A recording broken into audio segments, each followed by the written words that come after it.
మహోన్నతుడైన దేవుని సన్నిధిలో ఈ ఉదయకాల సమయంలో దేవుని పాదముల చెంత ఈ విధంగా ప్రభు సన్నిధిలో ప్రభు యొక్క వాక్యాన్ని వినటానికి దేవుడు చూపిస్తున్న మహాకనికిరాన్ని బట్టి కృపను బట్టి ఆయనకే మహిమ ఘనత ప్రభావాలు మనము చెల్లించబద్దులమై ఉన్నాం. ప్రభునందు ప్రియమైన వర్లారా, అందరూ ఈ ఉదయకాల సమయంలో దేవుని వాక్యము కొరకు కనిపెట్టుకొని ఉన్నారు కదా. దేవుడు మనతో మాట్లాడే విధంగా తన వాక్యము ద్వారా మనలో ప్రభు దర్శించే విధముగా దేవుని దర్శన భాగ్యాన్ని మనము కలిగి మనము కృతార్థులం దేవుని ద్వారా కాగలం గనుక ప్రభు సన్నిధిలో ప్రభు యొక్క వాక్యాన్ని వినటానికి మనము సిద్ధపడి ముందుకు సాగుదాం. ఆ ప్రకటన గ్రంథం 1వ అధ్యాయం 3వ వచన భాగం.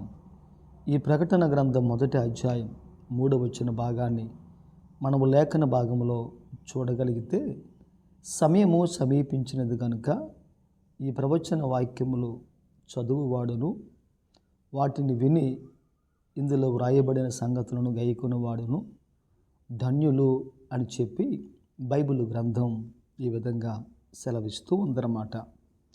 సమయం సమీపించుచున్నది గనుక అనే మాటను ఇక్కడ వాక్యంలో చూడగలుగుతూ ఉంటున్నాం. దేనికి సమయం సమీపించింది అని మనం చూడగలిగితే, అదే ప్రకటన గ్రంథం 22:12లో దేవుడు ఈ విధంగా మాట్లాడుతూ ఉంటున్నాడు.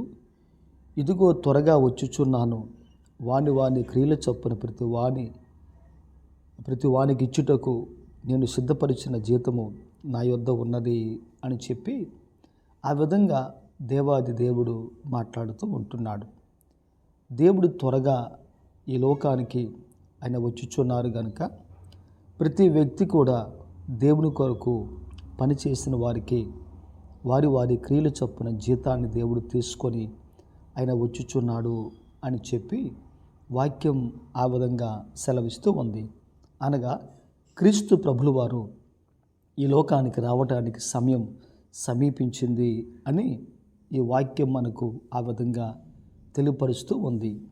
యేసు ప్రభులు వారు ఈ లోకానికి రాకమునుపే మనము ప్రభు కొరకు పనిచేసేవారుగా, మనము ప్రభు కొరకు మంచి క్రియలు కార్యాలు దేవుని కొరకు చేసేవారుగా మనం ఈ లోకములో ఉండి ఆయన ఈ లోకానికి త్వరగా వచ్చినప్పుడు దేవుని ద్వారా బహుమానమును, జీవమును, ఆశీర్వాదాన్ని పొందుకునే ఆ కృపను మన జీవితంలో దేవుడు ప్రసాదించి ఆ విధంగా మనందరినీ సిద్ధపరిచి దేవుడు సహాయము చేయునుగాక.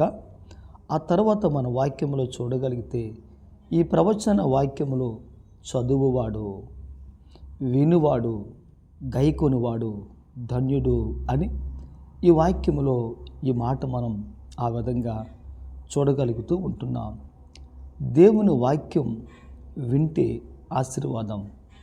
దేవుని యొక్క వాక్యాన్ని చదవగలిగితే ఆశీర్వాదం. దేవుని యొక్క వాక్యాన్ని విని చదివి గ్రహించి ఆ విధంగా వాక్యానుసారంగా జీవించగలిగితే అది కూడా ఒక శ్రేష్టమైన ఆశీర్వాదమే అని ఈరోజు బైబిల్ గ్రంథములో ఈ మాట ఆ విధంగా మనం చూడగలుగుతూ ఉంటున్నాం. ఈ రోజున ఒక ప్రభు బిడ్డ, ఒక విశ్వాసి భక్తి సాధనాన్ని దేవుని కొరకు చేయాలి అని అంటే ఆ వ్యక్తి ఈ లేఖన భాగములను, ఈ ప్రవచన గ్రంథాన్ని, ఈ పరిశుద్ధ గ్రంథాన్ని ఒక వ్యక్తి చదువువాడిగా ఉండాలి, వినువాడిగా ఉండాలి.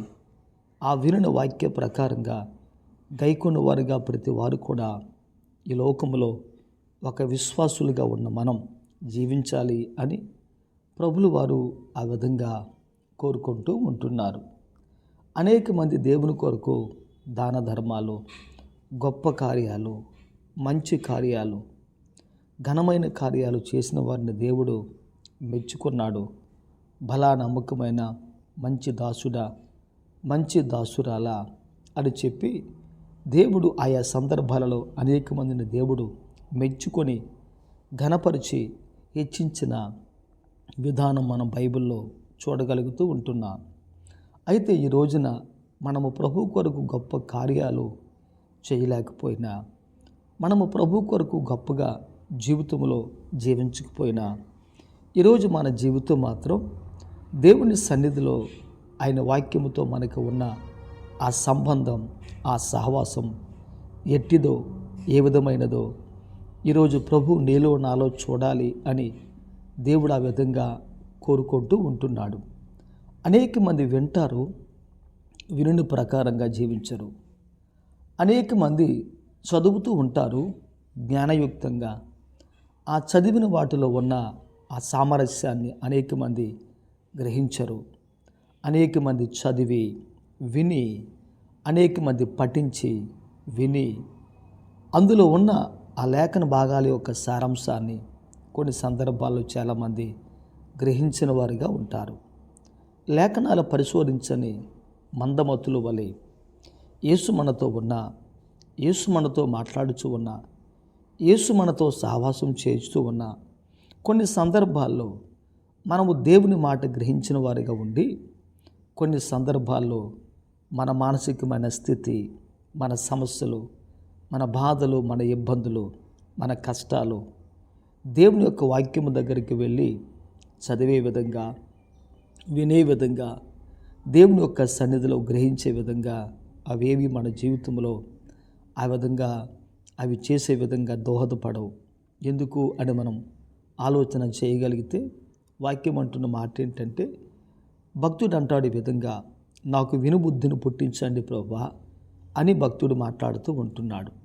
ఒక విశ్వాసి దేవుని సన్నిధిలో ఏం కలిగి ఉండాలంటే వినే బుద్ధిని కలిగి ఉండాలి. ఒక వ్యక్తి మాట్లాడే విధానంలో నిదానించువాడుగా ఉండాలి.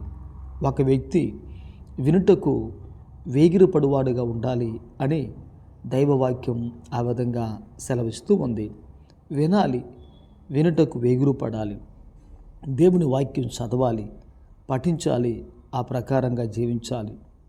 ఆ విధంగా గైకొనగలిగితే దేవుని సన్నిధిలో దేవుడు మన కొరకు ఉంచిన ఆ ఉన్నతమైన ఆశీర్వాదాన్ని పొందడానికి పరిశుద్ధాత్మ దేవుడు ఈ ఉదయకాల సమయంలో మన జీవితంలో దేవుడి సహాయము దయచేసి తన కృప, కనికరముతో, క్షేమముతో, సమాధానముతో దేవుడు నింపి ఈరోజు మన జీవితాన్ని దేవుడు అనేక మందికి ఆశీర్వాదకరంగా చేస్తాడు.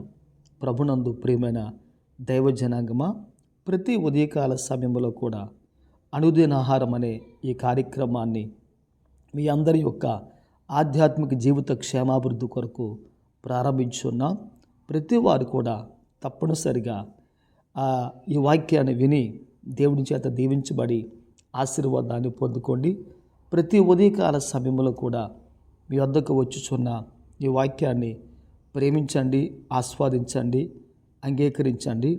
మీ వాట్సాప్ నెంబర్ ఏదైనా ఉంటే మాకు మీరు మెసేజ్ రూపంలో పంపించండి.